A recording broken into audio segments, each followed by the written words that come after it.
Being a Buffalo Soldier meant everything to the men because they were formerly slaves. Now they're free. And they got a point to prove because they said they wouldn't fight. So they felt they had the weight of the whole race on their shoulders.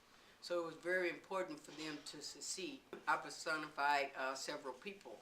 Mostly I do Williams Kathy, the only documented female Buffalo Soldier. Stagecoach Mary Fields, the first African-American female who worked for the United States Post Office. She drove a stagecoach in the 1800s.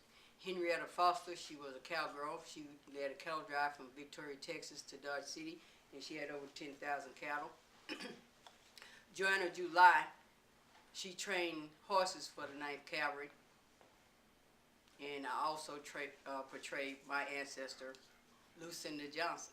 Lucinda Johnson, she was born in the late 1800s. She was the first African-American female teacher in Texas, and they helped start Quinn College. My family helped start Quinn College.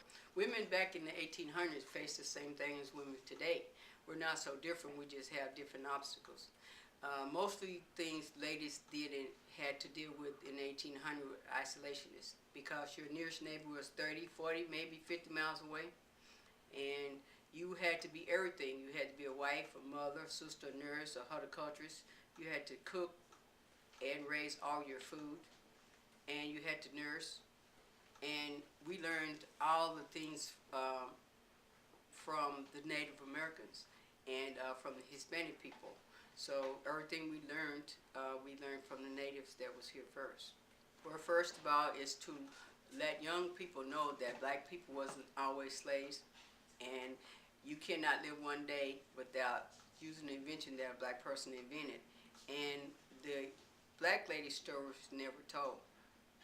Female stories were typically left out of the history book, and definitely these African American stories. First, I learned them orally from my grandfather, who told me these stories, and he told me, I asked him, was it true? He said, well, it's your job to go out and prove it. I told you, you can read and write, so you can go find out for yourself. And so that's what I did. So now it's my duty to enlighten and leave the legacy to my grandkids like my grandfather did me.